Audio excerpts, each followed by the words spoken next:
If you ask most people who is smuggling fentanyl into the United States, they will give you a simple answer: illegal immigrants, people crossing the border between ports of entry, drug mules sneaking through the desert. It is a powerful image. It drives headlines. It shapes policy debates. It influences how billions of dollars get spent on border security. There is just one problem. The data says something completely different. Over 90% of fentanyl seized at the southwest border is intercepted at official ports of entry, not in the desert, not carried by migrants, at the actual border crossings where cars and trucks pass through every single day. And here is the part that might surprise you even more. More than 80% of those smuggling attempts involve United States citizens, not foreign nationals, Americans. This is the story the data actually tells. A story about how the deadliest drug crisis in American history really works. Who is moving the poison, how they are hiding it, and why our assumptions about the problem might be making it harder to solve.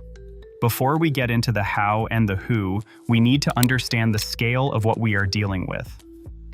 In fiscal year 2024, Customs and Border Protection seized approximately 21,000 pounds of fentanyl at the southwest border alone. Over 2 fiscal years, nearly 50,000 pounds were intercepted. To put that in perspective, a lethal dose of fentanyl is about 2 milligrams. That is roughly the weight of a few grains of salt. 50,000 pounds of fentanyl is enough to produce more than 2 billion lethal doses. That is enough to kill every person in North America several times over, and that is just what got caught. The Drug Enforcement Administration's 2025 National Drug Threat Assessment identifies 2 Mexican criminal organizations as the primary suppliers. They are the Sinaloa Cartel and the Jalisco New Generation Cartel, known as CJNG. These 2 groups dominate the fentanyl supply chain from production to distribution. But the supply chain itself spans 3 continents. It starts in China, where chemical companies manufacture precursor chemicals. Those precursors get shipped to Mexico, where cartels synthesize them into fentanyl in clandestine laboratories. The finished product then gets smuggled into the United States. The Financial Crimes Enforcement Network documented approximately $1.4 billion in suspicious financial activity related to fentanyl trafficking in 2024 alone. Chinese money laundering organizations work directly with Mexican cartels to move that money through cryptocurrency, front companies, and networks of human couriers. This is a sophisticated international operation, and it is killing tens of thousands of Americans every year. Now let us talk about where this fentanyl actually enters the country. The popular image shows drugs being carried across remote desert terrain, backpackers hiking through the wilderness, tunnels under the border fence, migrants with packages strapped to their bodies. That happens. It is real. But it is not where the majority of fentanyl gets caught.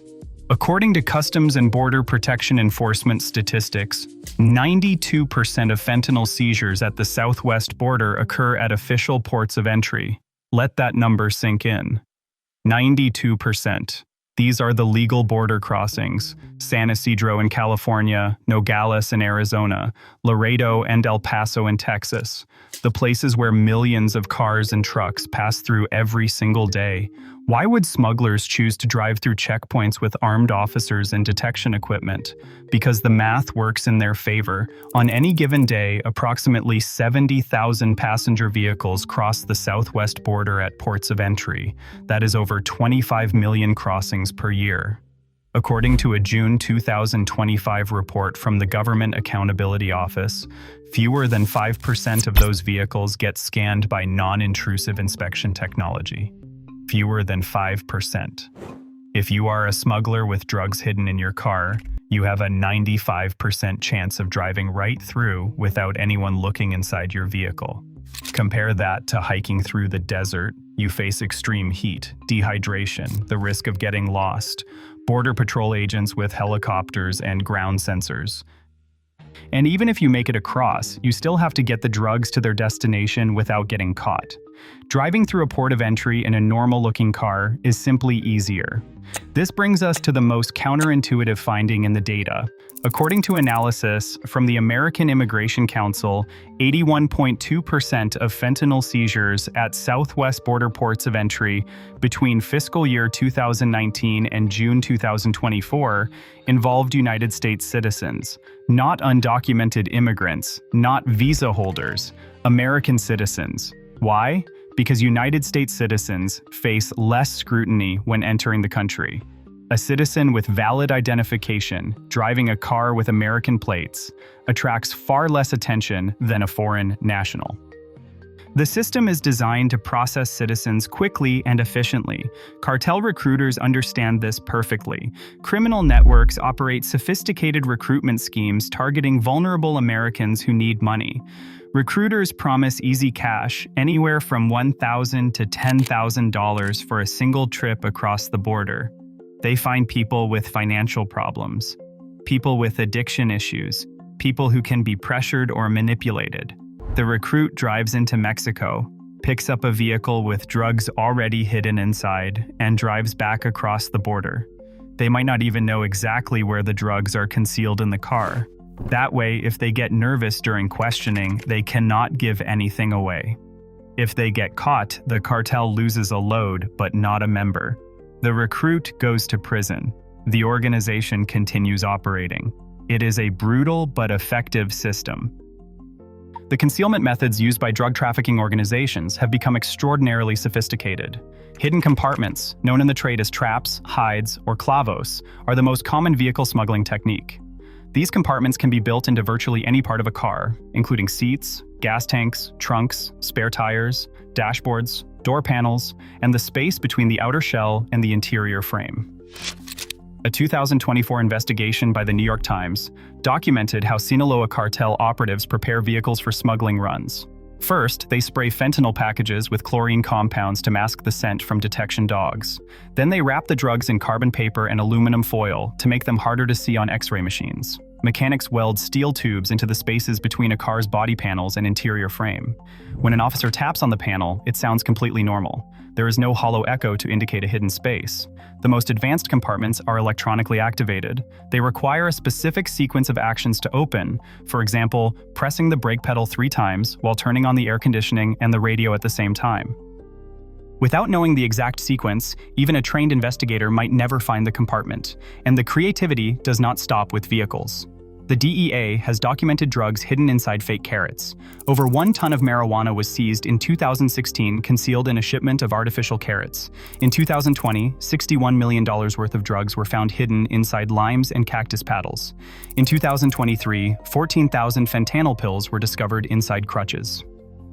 Footballs have been soaked in liquid methamphetamine and dried. Laptops have had their batteries replaced with drug packages. Musical instruments have been laced with cocaine. Picture frames have been built with hidden compartments. Every time law enforcement identifies a concealment method, traffickers invent a new one. Some smugglers turn their own bodies into concealment devices. Body packing involves swallowing drug-filled packets for transport across borders. According to the New England Journal of Medicine, body packers typically swallow between 50 and 100 packets, each containing 8 to 10 grams of drugs. Some individuals have been found carrying up to 500 packets, approximately 1 kilogram total. The terminology in law enforcement is precise. A body packer swallows packets for transport across international borders. A body pusher inserts packets into body cavities. A body stuffer quickly swallows loosely wrapped drugs when confronted by police. The risks are extreme. Modern packets are machine-produced with multiple layers of latex, and that has reduced mortality from the historical rate of 56%. But complications remain life-threatening. If a packet ruptures inside the body, the drugs absorb rapidly into the bloodstream. With fentanyl, where a lethal dose is measured in milligrams, this is almost always fatal. 75% of symptomatic cases involve cardiovascular events, including rapid heart rate, irregular heartbeat, dangerously high blood pressure, heart attacks, and cardiac arrest. Neurological effects include seizures, extreme agitation, altered consciousness, and coma. The term body packer syndrome originated from a 1981 incident in which 10 people died after swallowing cocaine packets to evade customs officers. People are literally risking their lives to move these drugs. If so much fentanyl crosses at ports of entry, why can we not just scan every vehicle? The technology exists. Non-intrusive inspection systems use high-energy X-rays and gamma rays to see inside vehicles and cargo containers without opening them. CBP currently operates 309 large-scale imaging systems at ports of entry, but the infrastructure has not kept pace with the threat. That GAO report from 2025 found that fewer than 5% of personal vehicles are currently scanned. Congress has directed CBP to achieve 100% scanning by 2027. However, the deployment plans exclude 9 major border crossings that account for nearly 40% of all passenger vehicle traffic at the southwest border. Why? Because retrofitting those crossings would require massive construction projects. Lanes would need to be redesigned. Traffic flow would be disrupted. The cost would run into billions of dollars. And the traffickers are not standing still while we build. Drug organizations continuously adapt to detection methods. They study which crossings have the most advanced equipment. They monitor which lanes have the shortest wait times, knowing that overwhelmed officers process vehicles faster. They rotate concealment techniques to stay ahead of training updates. When smugglers learned that X-ray operators look for suspicious density patterns, they started mixing drugs with materials of similar density.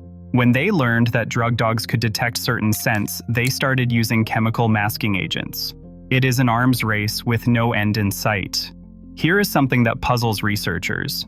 As seizures have increased, the street price of fentanyl has often declined rather than increased. Basic economics would suggest the opposite. If law enforcement intercepts more drugs, supply should decrease and prices should rise. But that is not what the data shows. Academic researchers believe this paradox indicates that seizures are increasing because overall trafficking volume is increasing. We are catching more drugs, but even more drugs are getting through.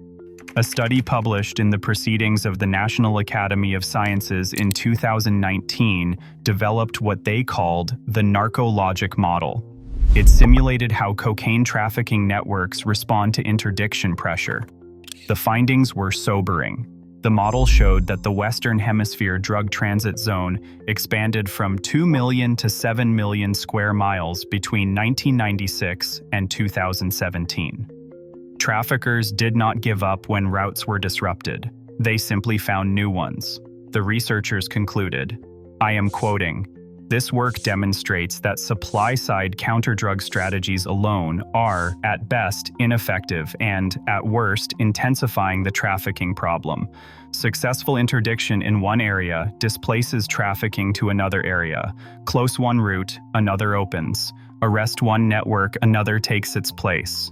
This does not mean enforcement is useless. It means enforcement alone cannot solve the problem. Drugs flow north, money flows south. Understanding how that money moves reveals another dimension of the trafficking system. Federal law requires anyone crossing an international border to declare currency exceeding $10,000. On a typical day, CBP officers seize approximately $300,000 in undeclared or illicit currency nationwide. That $10,000 threshold has not changed since 1984. Adjusted for inflation, it would equal approximately $28,000 today. This means many more transactions now fall under reporting requirements than when the law was written. Smugglers use several methods to evade these requirements. Structuring means splitting large amounts of cash into smaller amounts under the reporting threshold. This is illegal even if the money itself is legitimate.